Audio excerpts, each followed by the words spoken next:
Students, आज के इस लेक्चर में हम 9389 कोड की जो बुक है बेसिक्स ऑफ इन्वायरमेंटल साइंस, इसके पेपर प्रिपरेशन के बारे में बात करेंगे कि आपने इसके पेपर की शॉर्ट टर्म में कैसे तैयारी करनी है।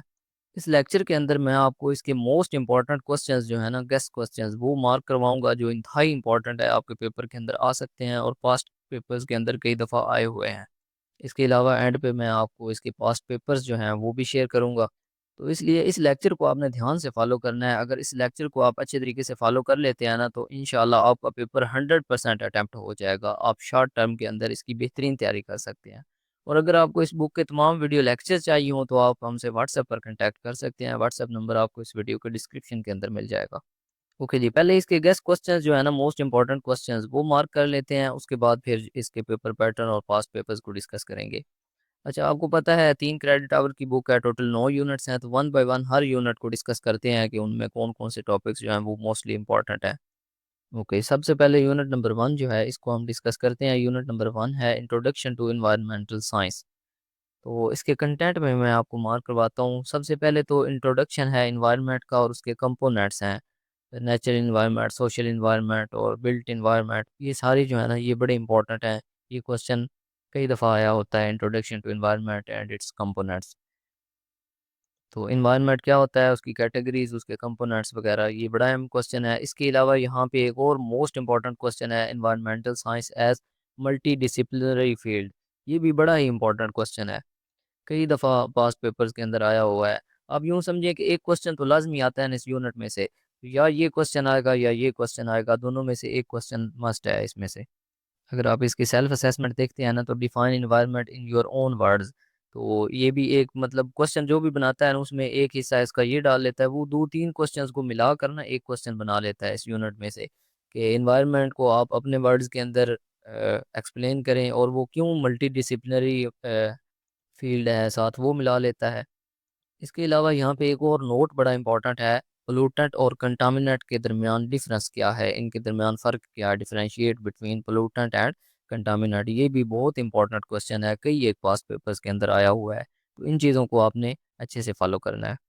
इसके बाद हमारे पास यूनिट नंबर 2 है, basics of physical components of environmental natural environment. इसके बाद इसका कंटेंट देखते हैं, तो इसमें ए बायोटिक फैक्टर्स, इंतहाई important question, abiotic factors of environment. इसके अलावा ये जो मटेरियल साइकिलिंग है ना, ये भी मोस्ट इंपॉर्टेंट क्वेश्चन है। इसमें जो हाइड्रोलॉजिकल साइकिल है ना, इसको वाटर साइकिल भी बोलते हैं, हाइड्रोलॉजिकल साइकिल भी बोलते हैं। ये तो इंतहाई इंपॉर्टेंट साइकिल है ना, 10 नंबर का क्वेश्चन हर दफ़ा हर पेपर में लाजमी आना होता है, मस्ट आना होता है। साथ में इनमें से भी कोई एक आ सकता है, तो इसलिए ये सारे कर लीजिएगा, लेकिन हाइड्रोलॉजिकल साइकिल आपने बहुत अच्छे तरीके से प्रिपेयर करना है। ये इंतहाई इंपॉर्टेंट क्वेश्चन है इस यूनिट का। इसके अलावा मैक्रो न्यूट्रिएंट्स और माइक्रो न्यूट्रिएंट्स जो है ना, इनके दरमियान फ़र्क भी आपको आना चाहिए। ये भी कर लीजिएगा, पेपर में आ सकता है। लेकिन ये वाला जो क्वेश्चन मैंने आपको मार्क करवाया ना, इंतहाई इंपॉर्टेंट क्वेश्चन है, और ए बायोटिक फैक्टर्स वाला भी बड़ा ही इंपॉर्टेंट है। ओके, इसके बाद यूनिट नंबर 3 जो है उसको डिस्कस करते हैं, basics of biological components of nature environment. तो इसका कंटेंट देखते हैं, इसमें बायोटिक कंपोनेंट्स आ जाते हैं। तो बायोटिक कंपोनेंट्स जो है ना, वो भी इंतहाई इंपॉर्टेंट है। ए बायोटिक और बायोटिक दोनों में से कोई एक क्वेश्चन लाजमी आना होता है। तो बायोटिक कंपोनेंट्स और ए बायोटिक कंपोनेंट्स जो है ना, ये दोनों क्वेश्चन आपने हर सूरत तैयार करने हैं। इसके अलावा इस क्वेश्चन में, इस यूनिट में से यहाँ पे ये इंट्रैक्शंस बिटवीन ऑर्गेनिजम्स जो है ना, ये भी बाज़ औक़ात आ जाता होता है। ये भी इंपॉर्टेंट है, ये भी कीजिएगा। इसके बाद है जी यूनिट नंबर 4। यूनिट नंबर 4 है बेसिक्स ऑफ क्लाइमेटोलॉजी। अच्छा, ये भी बड़ा इंपॉर्टेंट यूनिट है। एक क्वेश्चन लाजमी इसमें से भी आता है, इंट्रोडक्शन टू क्लाइमेटोलॉजी। और या ये वाला जो नोट में आ जाता है, वाट वेदर और क्लाइमेट जो है ना, इसके दरमियान क्या डिफरेंस है, इन दोनों में फ़र्क क्या है, वेदर और क्लाइमेट में, ये 4 या 5 नंबर का नोट के अंदर आ जाता है। तो इन दोनों में आपको फ़र्क भी पता हो, मेट्रोलॉजी और क्लाइमेटोलॉजी का भी पता हो, इंट्रोडक्शन टू क्लाइमेटोलॉजी, ये चीज़ें आपको क्लियर हों, बिल्कुल इंतहाई इंपॉर्टेंट है। इसके बाद एटमॉस्फेयर ऑफ अर्थ, ये भी इम्पोर्टेंट है। अर्थ का जो एटमॉस्फेयर है, उसकी जो मुख्तलिफ लेयर्स हैं, atmospheric layers of the earth, वो सारी आपको आनी चाहिए। यानी ज़मीन की जो एटमॉस्फेरिक कंपोजिशन है वो क्या है, और मुख्तलिफ लेयर्स जो उस पर होती हैं वो क्या है। इसके अलावा यहाँ से एक और मोस्ट इंपॉर्टेंट क्वेश्चन जो है वो है ग्लोबल वार्मिंग वाला। ग्रीन हाउस इफेक्ट क्या होता है, ग्रीन हाउस गैसेज और ग्लोबल वार्मिंग, इसके सोर्सेज, टाइप्स वगैरह वो सारी आपको आनी चाहिए। ये वाला क्वेश्चन भी इंतहाई इंपॉर्टेंट क्वेश्चन है, ग्लोबल वार्मिंग और ग्रीन हाउस गैसेस, ये भी कई एक पास्ट पेपर्स के अंदर आया हुआ है। इसके अलावा क्लाइमेट चेंज है, क्लाइमेट चेंज का भी आपको पता हो, और इम्पैक्ट्स ऑफ क्लाइमेट चेंज जो है ना उसके असरात क्या होते हैं, ये वाला क्वेश्चन भी कर लीजिएगा, ये भी पेपर के अंदर आ सकता है। तो यहाँ से जो आपने क्वेश्चंस लाजमी करने हैं ना वो ये हैं, introduction to climatology, weather, climate, meteorology और क्लाइमेटोलॉजी। इसके बाद ज़मीन के जो एटमॉस्फेयर है उसकी कंपोजिशन, उसकी लेयर्स, और green house gases, green house effect, global warming, उनके सोर्सेज वगैरह, क्लाइमेट चेंज और क्लाइमेट चेंज के इम्पैक्ट्स। ये वाले सारे क्वेश्चन जो हैं वो बड़े इंपॉर्टेंट हैं, ये वाले टॉपिक्स आपने लाजमी तैयार करने हैं। इसके बाद नेक्स्ट है हमारे पास यूनिट नंबर 5। यूनिट नंबर 5 है एक्वस इकोसिस्टम। एक्वस वाटर को ही कहते हैं, वाटर वाला इकोसिस्टम। तो इसमें एक्वस इकोसिस्टम क्या होता है ये आपको आना चाहिए। ओशन इकोसिस्टम और लेक एंड पॉन्ड इकोसिस्टम, इनके दरमियान फ़र्क क्या है, लेक इकोसिस्टम, पॉन्ड इकोसिस्टम आपको आना चाहिए। इसके अलावा एक और बहुत ही इंपॉर्टेंट क्वेश्चन यहाँ से आता है, इन्वायरमेंटल चैलेंजेस या problems two aqueous ecosystem. Aqueous ecosystem को जो मसाइल दरपेश है ना वो कौन कौन से हैं, और एड्रेसिंग चैलेंजेस यानी उन चैलेंजेस पर कैसे काबू पाना है, वो किस तरह आप उसको सजेस्ट करते हैं। तो ये वाला जो क्वेश्चन है ना, इन्वायरमेंटल चैलेंजेस, इंतहाई इंपॉर्टेंट क्वेश्चन है इस यूनिट में। सबसे पहले आपने यही क्वेश्चन करना है, बाद में ये सारे करने हैं। ठीक है, एक्वस इकोसिस्टम भी कर लीजिएगा, और lake and pond ecosystem, ocean ecosystem के बारे में भी आपको नॉलेज होना चाहिए। लेकिन ये वाला जो क्वेश्चन है ना ये इंतहाई इंपॉर्टेंट है, ज़्यादा चांसेस इस क्वेश्चन के आने के हैं क्योंकि कई एक पास्ट पेपर्स के अंदर ये वाला क्वेश्चन आया हुआ है। इसके बाद यूनिट नंबर 6 जो है इसको देख लेते हैं। यूनिट 6 है लैंड इकोसिस्टम्स। तो इसमें लैंड इकोसिस्टम्स ही हैं ज़्यादातर, types of different type of land ecosystems. Land ecosystem क्या होता है और उसकी जो टाइप्स हैं ये बड़ी आसान है, छोटे छोटे हैं टॉपिक्स, ये जल्दी तैयार हो जाते हैं। तो इसमें दो तीन टाइप्स जो है ना वो आपको आनी चाहिए। पहली दो तीन चार कर लीजिएगा, बाकी ये आपने खुद ही लिख लेनी है। पहली दो तीन आपने कर ली ना तो ये वाली खुद ही हो जाएंगी। इसके बाद जो यूनिट नंबर 7 है इसको भी देख लेते हैं। यूनिट 7 है इंट्रोडक्शन टू इन्वायरमेंटल केमिस्ट्री। तो इसमें देखते हैं कोई अगर इंपॉर्टेंट क्वेश्चन हुआ तो। इसमें जो वो पोलूटेंट और कंटामिनेंट्स वाला मैंने आपको बताया था ना, ये आपने करना है। पोलूटेंट और कंटामिनेंट के दरमियान फ़र्क आपको पता होना चाहिए। और पोलूटेंट इन एयर और कंटामिनेंट्स इन वाटर, आपको पता है कि पोलूटेंट्स जो है जो हवा को आलूदा करते हैं वो पोलूटेंट्स होते हैं, पानी को जो करते हैं उनको हम कंटामिनेंट्स बोलते हैं। तो ये ज़्यादा इंपॉर्टेंट है, ये कोई इतना खास इंपॉर्टेंट नहीं है। अगर आप पहले 5-6 यूनिट्स कर लेते हैं ना तो आपका पेपर 100% अटैम्प्ट हो जाता है।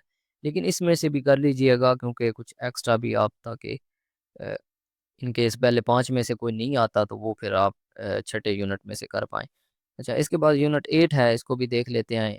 Introduction to environmental physics. तो इसमें जो इम्पोर्टेंट टॉपिक है हमारे पास, इसमें फिजिक्स इन एटमॉस्फेयर ये कर लीजिएगा, एटमॉस्फेयर कर लीजिएगा, हाइड्रोस्फेयर जो है ये आपने कर लेनी है। इसमें वाटर साइकिल जो है इसको आपने देख लेना है, ये इंपॉर्टेंट है। और इसके अलावा यहाँ से रॉक्स एंड मिनरल्स जो हैं ये क्या होते हैं, इनके दरमियान फ़र्क क्या है, ये पढ़ लीजिएगा। और इन्वायरमेंटल चैलेंजेस जो हैं ये पढ़ लीजिएगा, ये इंपॉर्टेंट है। बाकी यूनिट जो है ना वो कोई इतना ख़ास नहीं है। इसके बाद यूनिट नंबर 9 है, इसको भी देख लेते हैं, फिर पास्ट पेपर्स भी शेयर करते हैं। Environmental conservation. तो इसके अंदर जो हमारे पास टॉपिक्स आते हैं इसमें भी मेरे ख्याल में कोई इतना खास इंपॉर्टेंट नहीं है। क्लाइमेट चेंज वाला ऑलरेडी मैंने आपको बता दिया है, पिछले यूनिट्स के अंदर आपने कर लिया है, तो उसके चैलेंजेस वगैरह भी मैंने आपको बताए थे, वही इंपॉर्टेंट है।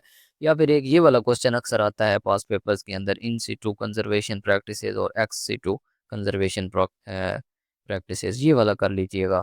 हाँ, और सस्टेनेबल रिसोर्सेज जो है ना, principles of sustainable resource management, ये क्वेश्चन अक्सर देखा गया है। नेचुरल रिसोर्स मैनेजमेंट या सस्टेनेबल रिसोर्स मैनेजमेंट, तो ये वाला जो क्वेश्चन है ना ये भी कर लीजिएगा, ये इंपॉर्टेंट है, इसमें पास्ट पेपर्स के अंदर मैंने अक्सर देखे हैं। बाकी ये वाला सारा जो है ना वो कोई इतना खास अहम नहीं है। अच्छा जी, अब हम पास्ट पेपर्स जो है ना उनको डिस्कस करते हैं। ये मेरे पास पास्ट पेपर्स हैं, ये 4441 कोड की बुक है, इंट्रोडक्शन टू एनवायरमेंटल साइंस। इसको इतना आपने फोकस नहीं करना, मैं लास्ट पे आपको BS के जो है ना पेपर, जो आपकी बुक है 9389 कोड की बुक, उसके पेपर्स भी शेयर करता हूँ। लेकिन फिलहाल इसको देख लीजिए, मतलब ये भी एक इंट्रोडक्शन टू इन्वायरमेंटल साइंस की बुक है। तो इसमें वो वाले क्वेश्चंस जो है ना जो मैंने आपको मार्क करवाए हैं वो कैसे आए हुए हैं। तो आप देखें कि वेदर और क्लाइमेट वाला मैंने आपको बताया इंपॉर्टेंट है, एल्टीट्यूड एंड लैटीट्यूड ये भी इंपॉर्टेंट है, ये वाले क्वेश्चन। बाकी इन चीज़ों को छोड़ें क्योंकि ये और पेपर है। यहाँ पे रॉक साइकिल आया हुआ है, लेकिन आपके पेपर में ना वाटर साइकिल अक्सर आता है, या उसके अंदर और जो दूसरे साइकिल्स हैं वो। ग्लोबल वार्मिंग बड़ा इंपॉर्टेंट क्वेश्चन है, पेपर्स के अंदर आता है अक्सर ग्लोबल वार्मिंग और जो ग्रीन हाउस इफेक्ट्स है वो। इसके बाद ये एक और पेपर है मेरे पास, ये देखें, weather and climate, altitude and latitude, weathering and erosion, ये भी अहम है क्वेश्चन, ये भी आपके कोर्स के अंदर है। इकोसेंट्रिसिज्म और इकोफेमिनिज्म, बायोसेंट्रिसिज्म, ये चीज़ें जो है ना ये इंपॉर्टेंट है।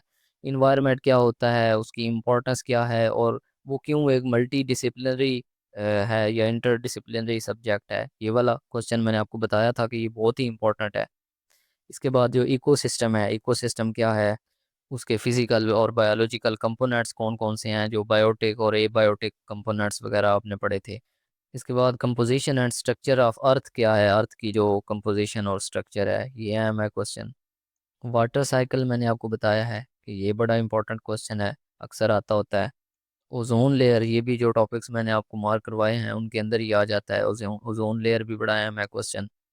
ये एक और पेपर है, इसमें भी ये देखें, इन्फिल्ट्रेशन और percolation, ecocentrism, eco feminism, evaporation, transportation, soil texture, structure, mountain और प्लेट्यू, ये छोटे छोटे शॉर्ट नोट्स के अंदर आते हैं। इसके अलावा ये इकोसिस्टम क्या होता है, ग्रीन हाउस इफेक्ट क्या है, और ग्लोबल वार्मिंग क्या है, वाटर वाला साइकिल जो है, वाटर एक वाइटल सोर्स है, एक अहम रिसोर्स है, तो इस पर नोट लिखें। बायोडाइवर्सिटी जो है, इसके बारे में भी क्वेश्चन आ जाता होता है। साइल एरोजन है, स्ट्रक्चर ऑफ एटमॉस्फेयर है, अर्थ एटमॉस्फेयर का स्ट्रक्चर। तो इस तरह के क्वेश्चन जो है ना इंपॉर्टेंट है। अच्छा, ये अब ना आपकी जो बुक है 9389, इसका पेपर है, अब इसको देखिएगा, वो सारे क्वेश्चन यहाँ पर होंगे। एक तो पैटर्न आपको पता है कि कोई से 5 क्वेश्चंस आपने अटेम्प्ट करने होते हैं, टोटल 8 क्वेश्चंस आएंगे, हर क्वेश्चन 20-20 नंबर का होगा। अच्छा, पहला क्वेश्चन जो उसने दिया है ना कि डिफरेंशिएट बिटवीन द फॉलोइंग, इन दो दो जो उसने चीज़ें दी हैं इनके दरमियान आपने फ़र्क करना है। अब 4 उसने पार्ट्स बनाए हैं, हर पार्ट जो है वो 5 नंबर का है, ये मतलब आप डिफरेंशिएट करेंगे वेदर और क्लाइमेट के दरमियान, 5 नंबर का ये क्वेश्चन है, 5 का ये है, 5 का ये है, टोटल 20 नंबर का ये आपका एक क्वेश्चन बनता है। अच्छा देखें, वेदर और क्लाइमेट मैंने आपको निशान लगवा दिया, ए बायोटिक फैक्टर्स और बायोटिक फैक्टर्स पे मैंने निशान लगवा दिया, पोलूटेंट एंड कंटामिनेंट मैंने आपको बता दिए, एल्टीट्यूड और लैटीट्यूड में मैंने आपको बता दिया, तो ये बहुत ही इंपॉर्टेंट है, ये लाजमी कीजिएगा, इनमें से अक्सर आते हैं। अच्छा, इसके बाद इंट्रैक्शंस अमंग द ऑर्गेनिजम्स, ये भी मैंने आपको बताया है, इंट्रैक्शंस अमंग द ऑर्गेनिजम्स, ये भी इंपॉर्टेंट क्वेश्चन है, कीजिएगा। तो ये देखें पेपर के अंदर आया हुआ है, ये ऑटम 2024 का पेपर है मेरे ख्याल में। हाँ जी, ऑटम 2024 सेमेस्टर जो है ना इसका पेपर है। अच्छा, इसके बाद ग्रीन हाउस गैसेस, ये वाला भी आ गया, ग्लोबल वार्मिंग आ गया, वाटर साइकिल मैंने आपको बताया बहुत ही इंपॉर्टेंट है, और साथ उसने देखें फास्फोरस का साइकिल जो है ना वो मिला दिया, तो वो वाले साइकिल्स भी आपने लाजमी करने हैं। इसके बाद इन्वायरमेंटल चैलेंजेस मैंने आपको बताया था, जो एक्वेटिक इकोसिस्टम है ना, उसको जो इन्वायरमेंटल चैलेंजेस दरपेश हैं मैंने आपको बताया था कि बहुत ही इंपॉर्टेंट है, ये वाला भी बड़ा इंपॉर्टेंट है।